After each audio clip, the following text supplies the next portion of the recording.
Hello friends, मी Vishakha global online मराठीमध्ये आपल्या सर्वांचं स्वागत आहे. आजच्या व्हिडिओमध्ये आपण संत गाडगेबाबा अमरावती युनिव्हर्सिटी पेठ 2021 साठी रिसर्च मेथोडॉलॉजी म्हणजे संशोधन कार्यप्रणाली या विषयावरचं MCQs बघणार आहोत. MCQs थ्रू आपले कन्सेप्ट क्लिअर करणार आहोत, जे या पेठ एक्झामसाठी खूप उपयुक्त ठरणार आहे. हे आपलं 20वं लेक्चर आहे. याआधी आपले 19 लेक्चर्स कंप्लीट झालेले आहेत रिसर्च मेथोडॉलॉजी या टॉपिकवरचे. लेक्चर सुरू करायला जे स्टुडंट्स या PhD एंट्रन्सला अपियर होत आहेत त्यांच्यासाठी एक गुड न्यूज आहे किंवा चांगली गोष्ट अशी आहे की आमच्याकडे या पेजसाठी कंप्लीट कोर्स अवेलेबल आहे, ज्यामध्ये तुम्हाला फुल सिलेबस व्हिडिओ लेक्चर्स, फुल सिलेबस नोट्स इंग्लिश आणि मराठी दोन्ही लँग्वेजमध्ये, फुल सिलेबस 20 टेस्ट. सराव किती आवश्यक आहे आपल्याला माहिती आहे, त्यासाठी या या सिलेबसवरती 20 टेस्ट आम्ही तुम्हाला देत आहोत. शिवाय कंप्लीट गायडन्स मिळणार आहे तुम्हाला PhD ॲडमिशनवरती. ह्या कोर्स जॉईन करण्यासाठी फक्त दिलेल्या व्हॉट्सअप नंबरवरती मेसेज करायचा आहे, ज्याची फीस फक्त 499 रुपये आहे. फटाफट या कोर्सला जॉईन करा, कारण पेट एक्झाम 25 तारखेपर्यंत रजिस्ट्रेशन आहे. त्याच्यानंतर एक्झाम कधीही येऊ शकते आणि आपला अभ्यास कंप्लीट असायला पाहिजे. यासाठी तुम्ही लवकरात लवकर हा कोर्स जॉईन करा. तर आज आपण युनिट 8 ला स्टार्ट करतोय. त्याच्यामध्ये स्टॅटिस्टिक्स आणि सोशल सायन्स याच्यामध्ये कुठले कुठले पॉइंट्स कव्हर करायचे आहेत आपल्याला ते बघूया आहे. सुरुवातीला आहे टाइप्स ऑफ मेजरमेंट. हा एक पॉइंट आहे ज्याच्यामध्ये nominal, ordinal and scale basics. Statistical techniques आहेत त्याच्यामध्ये aggregation of data, totals, percentages, tabulation, univariate, cross tabulation, bivariate and multivariate data presentation. जे डेटा प्रेझेंटेशन हा वेगळा पॉइंट आहे. मल्टीव्हेरेट डेटा प्रेझेंटेशन त्याच्यामध्ये chart, graphs, bar graphs, bar chart, histogram, cluster bar charts, cluster histogram, pie chart, pyramid measures of central tendency. तर या ज्या काही गोष्टी आहेत आपण 10वी पर्यंत शिकलेलो आहे. बार ग्राफ किंवा बार चार्ट्स कसे असतात, हिस्टोग्राम कसे असतात, क्लस्टर हिस्टोग्राम कसे असतात, पाय चार्ट काय असतो हे आपल्याला माहिती आहे. त्याच्यानंतर पुढचे काय पॉइंट्स आहेत तर averages, arithmetic mean, geometric mean, harmonic mean, median, mode, measures of dispersion, range, standard of deviation, variance, coefficient of variation, association आणि कोरिलेशन. हे जे सगळे पॉइंट्स आहेत, सब पॉइंट्स आहेत, हे आपल्याला या युनिटमध्ये कव्हर करायचे आहेत MCQ थ्रू. बघूयाचा पहिला प्रश्न काय आहे. Simple of the following values is used as a summary measure for sample such as a sample mean. खालीलपैकी कोणते मूल्य नमुन्यासाठी सारांश मापन म्हणून वापरली जातात, जसे की नमुन्याचे मीन मोड मेडियन मधलं मीन. ऑप्शन्स आहेत पॉप्युलेशन पॅरामीटर्स, लोकसंख्या मापदंड, सॅम्पल पॅरामीटर्स, नमुना मापदंड, सॅम्पल स्टॅटिस्टिक्स, पॉप्युलेशन मीन, लोकसंख्या मीन. त्याचे करेक्ट आन्सर आहे सी, सॅम्पल स्टॅटिस्टिक्स. तर नमुना सांख्यिकी इथे का वापरली जाते, कारण आपल्याला प्रश्नामध्येच विचारले की अशी कोणती व्हॅल्यू तिथे यूज केली जाते समरी मेजर साठी, तर त्याला आपण सॅम्पल स्टॅटिस्टिक असं म्हणतो, नमुना सांख्यिकी म्हणतो. A sample is a just part of population. आपल्याला हे माहिती आहे की आपण सॅम्पल्स हे कशामधून निवडतो, तर आपल्या पॉप्युलेशन मधूनच निवडतो. For example, let's say your population was very every American and you wanted to find out how much the average person earns. त्याच्यामध्ये आपल्याला एक्झाम्पल आपण घेतले की अमेरिकन लोकांचं पॉप्युलेशन आणि त्याच्यामध्ये किती लोक हे अर्न करतायत म्हणजे कमवतायत. Time and finances stop you from knocking on your door in America. So you choose to ask 1000 random peoples. तर ह्याच्यामध्ये आपण काय ठरवलं की 1000 लोकांना आपल्याला विचारायचंय, सॅम्पल म्हणून निवडायचंय. दिस 1000 पीपल इज युअर सॅम्पल. तर सगळ्या लोकांमधून फक्त आपण 1000 लोक निवडले, हे आपलं काय आहे, तर हे आपले सॅम्पल्स आहेत आपल्या रिसर्च साठी. One you have your sample you will get some kind of statistic. जेव्हा आपण एखादा सॅम्पल घेतो, सॅम्पल जेव्हा ठरलं आपलं, हे आपलं 1000चं सॅम्पल ठरलेलं आहे, मग त्यातून आपल्याला ते काय मिळालेलं आहे, स्टॅटिस्टिक मिळालंय. तर किती टक्के लोकांमध्ये 1000 लोक आपण घेतलेले, म्हणजे यातून एक जे काय आन्सर मिळेल ते आपलं स्टॅटिस्टिकच असणार आहे ना. A statistic is a really just a piece of information. In this example average earnings. त्याच्यामध्ये आपण काय घेतलेलं आहे, ते ॲव्हरेज अर्निंग्स घेतलेलं आहे, म्हणजे स्टॅटिस्टिक काढतोच आहे आपण इथं. When your statistical information like an average, median or some other kind of statistics come from fraction of data or the part of population, it's called a sample statistic. तर इथे त्यांनी डेफिनेशन दिले sample statistic ची, आणि sample statistics आपलं answer आलं होतं. ते काय आलं होतं की तुम्ही कसल्याही प्रकारचा ॲव्हरेज, मेडियन किंवा काही इन्फॉर्मेशन जेव्हा घेता कॅल्क्युलेशन साठी, तेव्हा ते एक स्टॅटिस्टिकल इन्फॉर्मेशन असते आणि ते एका फ्रॅक्शन डेटा मधून आलेले असते. तर त्याला आपण काय म्हणतो, सॅम्पल स्टॅटिस्टिक. म्हणून आपल्याला पण इथे विचारलं होतं की सॅम्पलच्या कॅल्क्युलेशन मधून मीन येत आहे, तर त्याला आपण काय म्हणू शकतो, त्याला आपण सॅम्पल स्टॅटिस्टिक असं म्हणू शकतो. नेक्स्ट क्वेश्चन बघतो आपण सेकंड नंबरचा. काय आहे ते क्वेश्चन आपला, which of the following is a branch of statistic. तर आपल्याला स्टॅटिस्टिक वरचेच क्वेश्चन बघायचा. आपला विषयाचा आहे स्टॅटिस्टिक्स, सोशल सायन्सेस शी रिलेटेड स्टॅटिस्टिक्सचा, आणि त्याच्यावरच एमसीक्यू आहे, which of the following is branch of statistic. खालीपैकी कोणती सांख्यिकी शाखा आहे किंवा सांख्यिकीय अभ्यासाची शाखा आहे. ऑप्शन्स आहेत डिस्क्रिप्टिव्ह स्टॅटिस्टिक्स, इन्फेरेन्शियल स्टॅटिस्टिक्स अनुमानित आकडेवारी, इंडस्ट्री स्टॅटिस्टिक उद्योगाची आकडेवारी, बोथ ए अँड बी, ए आणि बी दोन्ही. तर यापैकी करेक्ट आन्सर जे आहे ते आहे डिस्क्रिप्टिव्ह स्टॅटिस्टिक, म्हणजे वर्णनात्मक आकडेवारी देखील येऊ शकतं. एखाद्या पॉप्युलेशनचं वर्णन करायचं आहे आणि त्यातून सगळे जी आकडेवारी आपण देणार आहे तर ते डिस्क्रिप्टिव्ह असणार आहे, म्हणजे डिस्क्रिप्टिव्ह स्टॅटिस्टिक येतं. आणि इन्फेरेन्शियल स्टॅटिस्टिक म्हणजे अनुमानित आकडेवारी असते. तर ते सगळे दोन्हीचे आहेत, तर स्टॅटिस्टिक्सच्या ब्रांच आहेत. मग आपल्या इथे करेक्ट आन्सर काय येणार, म्हणजे ऑप्शन ए आणि ऑप्शन बी दोन्ही असणार आहे, म्हणजे करेक्ट आन्सर इथे आपल्याला डी मिळणार आहे. मग correct option D, both A and B. What are the descriptive statistic. आता ह्या दोन ब्रांच आहेत, पण या दोन्हीमध्ये काय स्टॅटिस्टिक्स असतं ते बघूया आपण.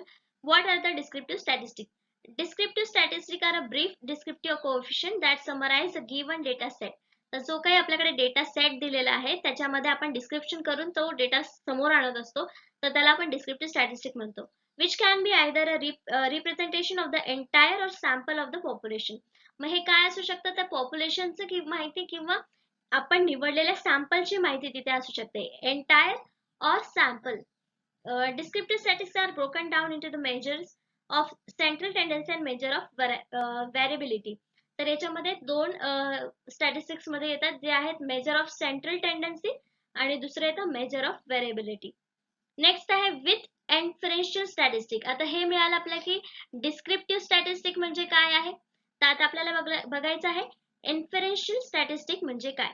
You are trying to reach conclusion that extended beyond the immediate data alone.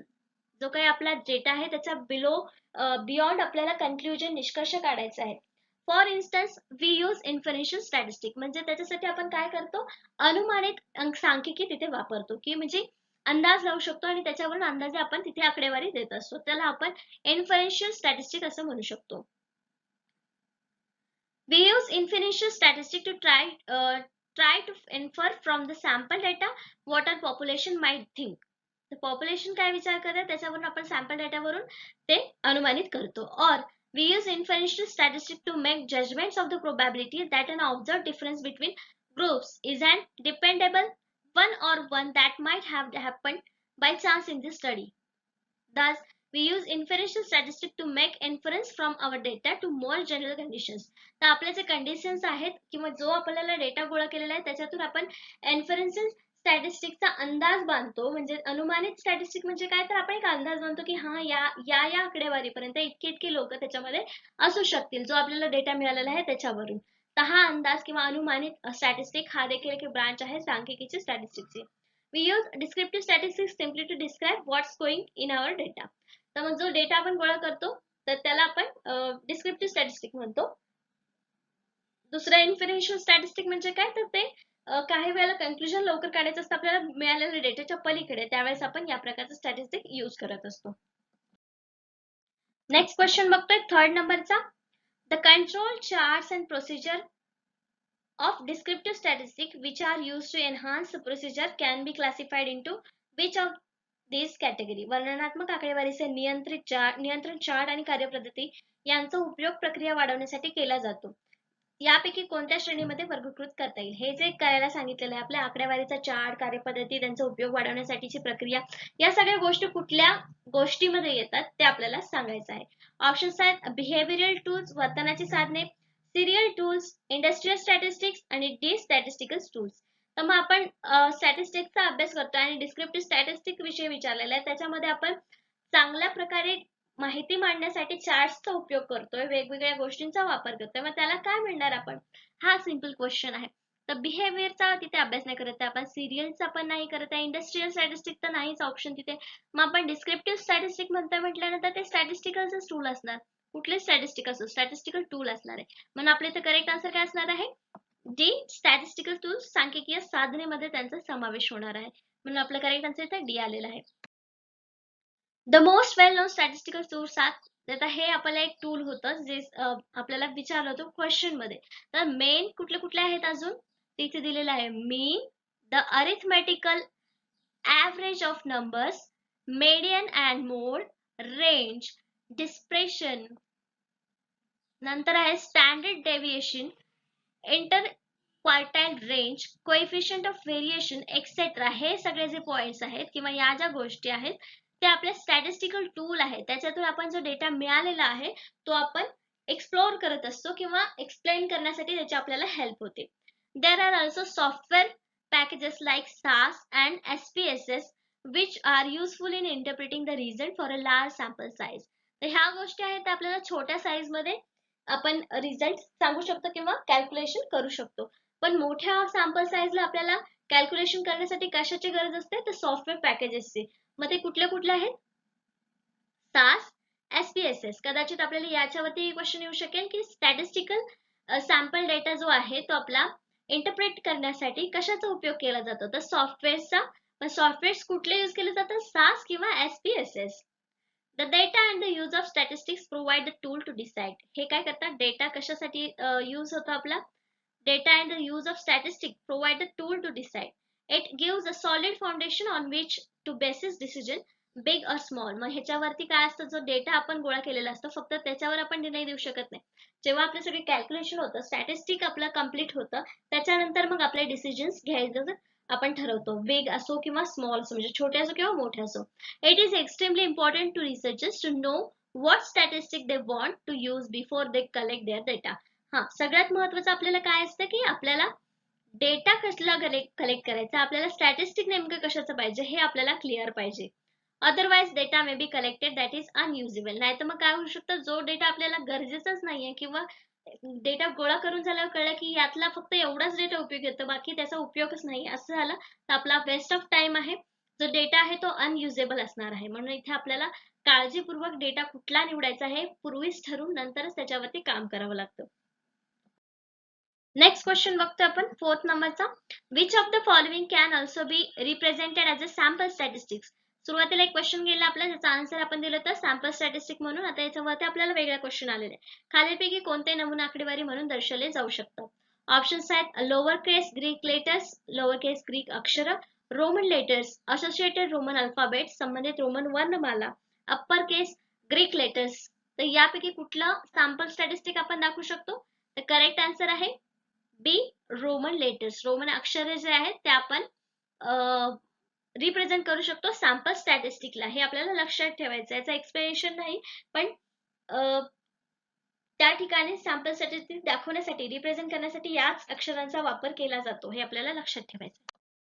Greek letter represents population parameter values, Roman letters presents sample values. Sample values represent करण्यासाठी यांचा वापर केला जातो. A Greek letter with a hat represent the estimate of population value from the sample, that is represents the true, हे चिन्ह आहे, represents the true population mean of x, while represents is estimate from the sample. हे जे आहेत हे चिन्ह, म्हणजे हे जे चिन्ह आहेत ते कशामधले आहेत, रोमन लेटर्स आहेत, त्यातून आपण ह्या सॅम्पल व्हॅल्यूज तिथे आपण मांडतो आणि अशा प्रकारे रिप्रेझेंट केलं जातं. म्हणून आपल्याला लक्षात ठेवायचं की सॅम्पल स्टॅटिस्टिक्स मध्ये रोमन लेटर्सचा वापर केला जातो हे सगळ्या व्हॅल्यूज रिप्रेझेंट करण्यासाठी. नेक्स्ट क्वेश्चन बघतो आपण फिफ्थ नंबरचा. To which of the following options do individual respondents, focus groups and panels of respondents belongs. तिथे आपल्याला दिलेले खालीलपैकी कोणत्या पर्यायामध्ये वैयक्तिक प्रतिसादक, फोकस गट आणि प्रतिसादकर्त्यांचे पॅनल आहेत हे आपल्याला सांगायचे. ऑप्शन्स आहेत primary data sources, secondary data sources, item data sources and pointed data sources. तर आपण ह्याचा लास्ट लेक्चर मध्ये देखील अभ्यास केलेला आहे की हे जे गट आहेत ते कुठल्या सोर्स मध्ये येणार आहेत. वैयक्तिक प्रतिसादक, फोकस गट आणि प्रतिसादकर्ते पॅनल. म्हणजे क्वेश्चन असू द्या, इंटरव्ह्यू असू द्या किंवा फोकस गट असू द्या, ते कशाचा असणार आहे, प्रायमरी डेटा सोर्सेस. म्हणजे इथे आपला करेक्ट आन्सर काय येणार आहे, ए प्रायमरी डेटा सोर्सेस, प्राथमिक डेटा स्त्रोत याचं करेक्ट आन्सर असणार आहे. प्रायमरी डेटा सोर्सेस मध्ये आणखीन कुठल्या कुठल्या गोष्टी येतात? Autobiographies and memories. तर मेमरीज एखाद्या व्यक्तीच्या किंवा बायोग्राफीज या देखील प्रायमरी डेटा सोर्सेस आहेत. नंतर diaries, personal letters and correspondence या पण गोष्टी त्याच्यामध्येच येतात. कधी कधी आपल्याला क्वेश्चन मध्ये हा ऑप्शन येऊन जातो आणि आपण विसरून जातो की डायरीज कुठल्या प्रकारचा सोर्स आहे, तर तो प्रायमरी डेटा सोर्स आहे. इंटरव्ह्यू, सर्वे अँड फील्डवर्क हे तर आपल्याला माहितीच आहे, हे आपल्याला पाठ झालेलं आहे की प्रायमरी डेटा सोर्सेस मध्येच येतात. Internet communication on email, blogs, listservs and news groups हे जे गोष्टी आहेत त्या सुद्धा प्रायमरी डेटा सोर्सेस मध्ये येतात. कारण ईमेल थ्रू देखील आपण इन्फॉर्मेशन कलेक्ट करू शकतो. म्हणजे जसं की आपण क्वेश्चन पाठवतो किंवा इंटरव्ह्यूचे क्वेश्चन्स पाठवतो, हे सगळ्या गोष्टी इंटरनेटवरून, ईमेल वरून देखील होऊ शकतात. म्हणजे हा पण आपला प्रायमरी डेटा सोर्स आहे. नंतर फोटोग्राफ्स, ड्रॉइंग्स अँड पोस्टर्स त्याच्यावरून जी माहिती मिळते ते देखील प्रायमरी डेटा सोर्स आहे. Works, works of arts and literature जे काय आहे म्हणजे साहित्य आणि कलेविषयीचं जे काम आहे ते सुद्धा आपलं प्रायमरी डेटा सोर्सेस मध्येच येतं. म्हणजे कसं फोटोग्राफ्स आणि ड्रॉइंग वरून आपण अंदाज लावू शकतो किंवा माहिती नवीन आपल्याला मिळते.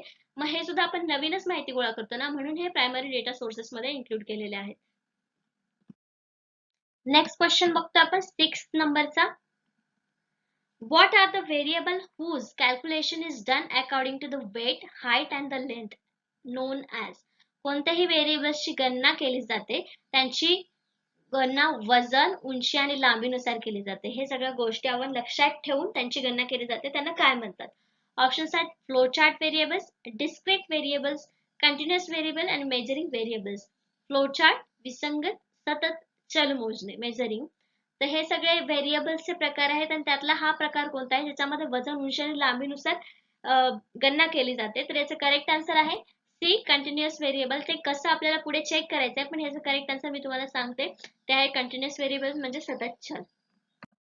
A continuous variable is a specific kind of quantitative variable used in a statistic to describe data that is measurable in some way.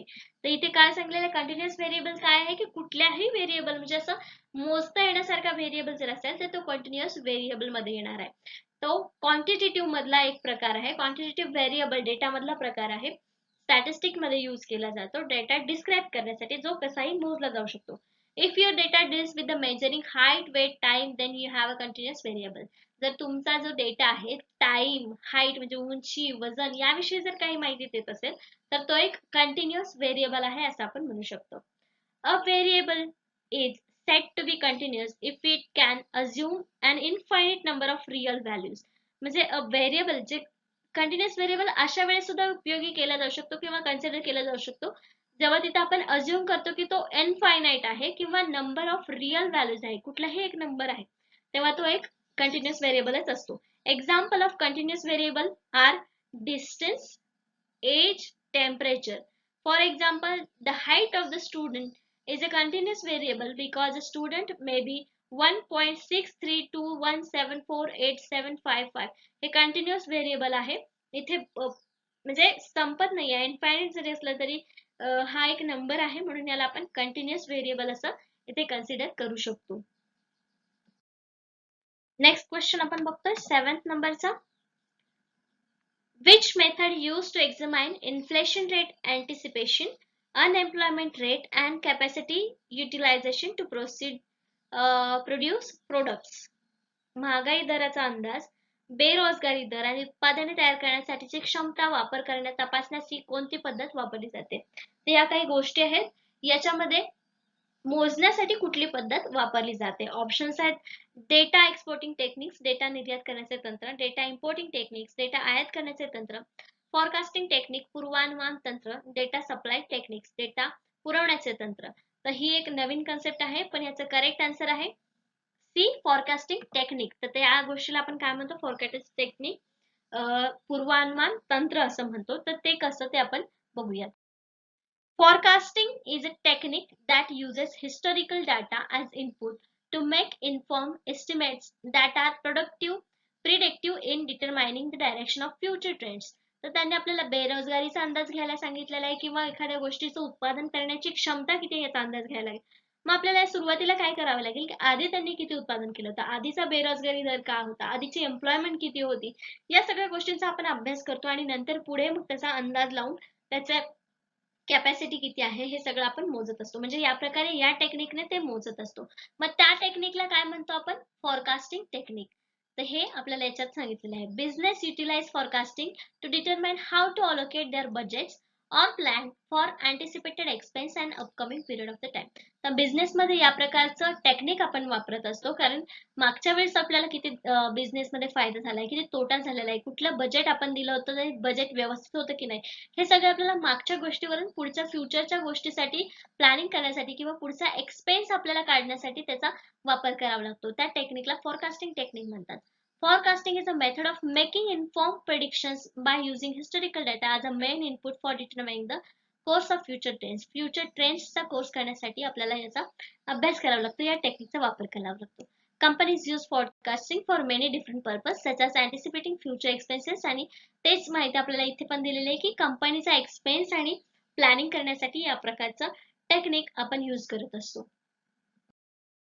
Next question बघतो आपण 8 नंबरचा. Specialized process such as graphical and numerical methods are utilized in which of the following? Graphical आणि संख्यात्मक पद्धतीसारख्या विशेष प्रक्रिया खालीलपैकी कोणत्यामध्ये वापरल्या जातात? तर त्यांनी काय काय विचारलेलं आहे? ग्राफिकल, संख्यात्मक, ग्राफिकल आणि न्यूमरिकल गोष्टी किंवा मेथड्स जे आहेत ते कुठल्या प्रकारामध्ये, खालीलपैकी कशामध्ये वापरल्या जातात? ऑप्शन्स आहेत educational statistics, descriptive statistics, business statistics आणि सोशल स्टॅटिस्टिक्स. तर वेगवेगळे सगळे स्टॅटिस्टिक्सचे प्रकार दिलेत. तर ग्राफिकल आणि संख्यात्मक, एज्युकेशन मध्ये संख्यात्मक येऊ शकतं, बिझनेस मध्ये संख्यात्मक येऊ शकतं, सोशल मध्ये ग्राफिकल येऊ शकतं, पण डिस्क्रिप्टिव्ह मध्ये या सगळ्याचा समावेश होऊ शकतो. म्हणजे आपला करेक्ट आन्सर इथे काय येणार आहे? बी, डिस्क्रिप्टिव्ह स्टॅटिस्टिक. डिस्क्रिप्टिव्ह स्टॅटिस्टिक मध्ये हे पण येऊ शकतं, हे पण येऊ शकतं आणि हे पण येऊ शकतं. म्हणून आपला करेक्ट आन्सर इथे बी आलेला आहे. सगळ्याचा समावेश याच्यामध्ये होतो. ग्राफिकल आणि संख्यात्मक पद्धतीचा यामध्ये वापर केला जातो. A descriptive statistic is a summary statistic that quantitatively describe and summarize features from the collection of information, while descriptive statistics is a process of using and analyzing those statistics. तर त्यांनी सांगितले की डिस्क्रिप्टिव्ह स्टॅटिस्टिक्स मध्ये काय येते? सगळी quantitative माहिती आपल्याला येते, डिस्क्राईब केलेली, समराइज केलेली, शॉर्ट केलेली, किंवा त्याचे फीचर्स काय असतील ते सगळी इन्फॉर्मेशन आपण डिस्क्रिप्टिव्ह स्टॅटिस्टिक्स मध्ये देऊन टाकतो. आणि डिस्क्रिप्टिव्ह स्टॅटिस्टिक्स ही एक प्रोसेस आहे आपला डेटा जो आहे, स्टॅटिस्टिक्स जे आहे ते विश्लेषण करण्याची. Descriptive statistics are used to describe the summarize the characteristics of sample or data set. जो डेटा सेट आहे, सॅम्पल आहे, त्याचं कॅरेक्टरिस्टिक्स, वैशिष्ट्य काय आहेत हे समराइज करणं किंवा डिस्क्राईब करणं, हे डिस्क्रिप्टिव्ह स्टॅटिस्टिक्सचं काम आहे. समराइज करणं किंवा डिस्क्राईब करणं. Such as variables means, standard deviation for or frequency, inferential statistic. This type of statistic can help us understand the collection proportions of the element of the data sample. हे काय आपल्याला मदत करतात? तर data samples जे आहेत त्याचे proportion समजण्यासाठी मदत करतं डिस्क्रिप्टिव्ह स्टॅटिस्टिक्स. नेक्स्ट क्वेश्चन आहे 9th नंबरचा. What is the scale applied in statistic which imparts difference of magnitude and proportions is consider as. आकडेवारीमध्ये कोणते प्रमाण लागू केले जाते ते परिमाण आणि प्रमाणामध्ये फरक देते असे मानले जाते. म्हणजे जे काही गोष्टी आहेत स्टॅटिस्टिक मध्ये ते आपल्याला स्केल्स मध्ये, आकडेवारीमध्ये पण प्रमाण वेगळं वेगळं लागू करतं, आणि परिमाण जे काही आन्सर्स आहेत किंवा आपलं उत्तरे येत आहेत गणितांनी किंवा कॅल्क्युलेशन्सनी, त्याच्या प्रमाणामध्ये देखील फरक देतं. तर या सगळ्यांना काय मानलं जातं? ऑप्शन्स आहेत एक्सपोनेन्शियल स्केल, घातांक प्रमाण, गुडनेस स्केल, चांगुलपणाचे प्रमाण, रेशिओ स्केल आणि सॅटिस्फॅक्टरी स्केल. तर हे सगळ्या जे गोष्टी आहेत, एक्सपोनेन्शियल स्केल, गुडनेस स्केल आणि सॅटिस्फॅक्टरी स्केल, हे आपण रिलेटेड टू सोशल सायन्सेस किंवा सोशल सब्जेक्ट, सोशल रिसर्चशी रिलेटेड करू शकतो. पण हे जेव्हा स्टॅटिस्टिक्स रिलेटेड असतं तेव्हा ते एक रेशिओ स्केल आपण त्याला म्हणतो, एक प्रमाण त्याला म्हणतो. म्हणून याचं करेक्ट आन्सर इथे सी आहे, रेशिओ स्केल, प्रमाण याला आपण म्हणतो, जे आपल्याला सगळ्या कॅल्क्युलेशन्स मध्ये, आकडेवारीमध्ये प्रमाण लागू करून देते किंवा परिमाण आणि प्रमाणामध्ये फरक देते. Ratio scale. आता रेशिओ स्केल म्हणजे काय नेमकं समजून घ्यायचंय. A ratio scale is a most informative scale as it tends to tell about the order and the number of the object. तर रेशिओ स्केल नेमकं आपल्याला काय सांगते? Order and the number of the object between values of the scales. The most common example of these scales are height, money, age, weight scale. तर आपल्याला याच्यामध्ये ratio scale नेमकं काय सांगतं? एखादा नंबर आहे, ऑर्डर आहे आणि नंबर आहे, त्यांच्यामधला फरक किंवा व्हॅल्यू मधला फरक हे सांगण्याचं काम आपल्याला रेशिओ स्केल करतं. आणि एक्झाम्पल काय आहे तर हाईट, मनी, एज, वेट. जसं की इथं म्हणतो आपण दोन मुलांचं उदाहरण घेतो की याची हाईट एवढी आहे त्याची हाईट एवढी आहे, तर दोघांचा रेशिओ आपण काढू शकतो. हे सगळं रेशिओ स्केलनुसार चालत असतं. A ratio scale is quantitative scale where there is a true zero and the equal intervals between neighboring points. तर याच्यामध्ये आपल्याला रेशिओ स्केल ही कशाशी रिलेटेड, क्वांटिटेटिव्ह स्केलशी रिलेटेड आहे.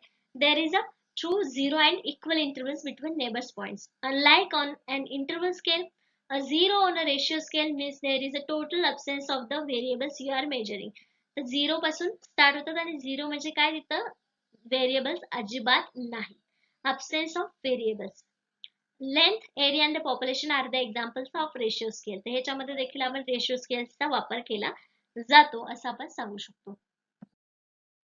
नेक्स्ट क्वेश्चन बघतोय आपण 10 नंबरचा. Review of performance appraisal, labour turnover rates, planning of incentives and training program are the example of which of the following. कामगारी मूल्यांकनाचा आढावा. इथे पण आपण स्टॅटिस्टिक यूज करणार आहे. काय काय घेतलंय तर परफॉर्मन्स अप्रायझल, नंतर टर्नओव्हर घेतलाय, कामगार उलाढालीचे दर, प्रोत्साहनाचे नियोजनाचे प्रशिक्षण कार्यक्रम. यापैकी खालीलपैकी कोणत्या गोष्टीचे उदाहरण आहेत. तर हे पण आकडेवारीच आहे, याच्यामध्ये पण आपल्याला मॅनेजमेंटच करायचं आहे. पण यापैकी करेक्ट आन्सर कोणता आहे ज्याच्यामध्ये या सगळ्याला आपण म्हणतो. ऑप्शन्स आहेत statistic in production, statistic in marketing, statistics in finance, statistics in personal management. त्याचे करेक्ट आन्सर काय येणार आहे. करेक्ट आन्सर आहे D, statistical in personal management, कर्मचारी व्यवस्थापनातील आकडेवारी ज्याला आपण म्हणतो. का तर याच्यामध्ये आपण सगळं कामगारांशी रिलेटेड त्यांनी विचारलेल्या गोष्टी की परफॉर्मन्स अप्रायझल म्हणजे कामगार जे काम करतात त्यांच्या परफॉर्मन्सचा अप्रायझल करायचं आहे. त्याच्यानंतर त्यांचं टर्नओव्हर कसं आहे, रेट काय आहे, तो सगळा अभ्यास करायचा आहे. मग ह्याला काय म्हणतात, हे एक प्रकारचं स्टॅटिस्टिक्स आहे. पण या प्रकाराला काय म्हणतात, ही उदाहरणं कशाची आहेत तर ती आहेत पर्सनल मॅनेजमेंट, कर्मचारी व्यवस्थापनातील आकडेवारी याला आपण असं म्हणतो. म्हणजे करेक्ट आन्सर डी आलेला आहे. The statistics help to understand, capture and predict the randomness of our world. The main statistic काय करतं आपल्याला की जगाबद्दल किंवा रँडमनेस बद्दल जगाच्या सगळ्या माहिती सांगण्यासाठी आपल्याला हेल्प करतं statistics. It can reduce risk by estimating uncertainties and several hidden aspects in day to day HR process. तर ह्या सगळ्या गोष्टी कशामध्ये होतात, आपल्या डेली HR प्रोसेस मध्ये देखील गोष्टी होत असतात. Statistical analysis provides a framework for organising data. तर हे अनालिसिस काय करतं अजून तर एक फ्रेमवर्क देतं आपल्याला कुठलाही डेटा ऑर्गनाइज करण्यासाठी, डेटा विश्लेषण करण्यासाठी आणि examining business problems in a logical and systematic way. तर जे बिझनेस मधले प्रॉब्लेम्स आहेत ते सुद्धा समजण्यासाठी, त्याला तर्क लावण्यासाठी सिस्टमॅटिक वे आपल्याला स्टॅटिस्टिक्स देत असतात. With the tremendous trends in the computer technology that have taken place.